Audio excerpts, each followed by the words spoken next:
JCI Cedrick Zabala is the project chairperson of JCI Zamboanga's Youth Development Program, the 5 Outstanding Zamboangueño Young Leaders, or FOZYL 2023.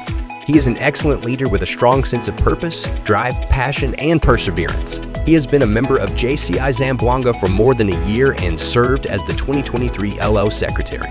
FOZYL aims to recognize outstanding young Zamboangueño young leaders aged 18 to 40 who best exemplify leadership excellence, genuine civic responsibility, and dedicated community service as exemplified by Senator Roseller T. JCI Cedrick Zabala's journey from FOZYL 2022 awardee to 2023 FOZYL Project Chair was truly outstanding.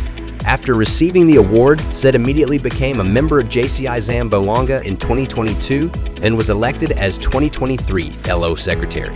Becoming the FOZYL Chairperson is a great privilege and an opportunity to impact the lives of the new batch of leaders. As a true JC and FOZYL awardee, Ced's project management and leadership skills shine, and his initiatives and innovations led to the successful implementation of FOZYL 2023.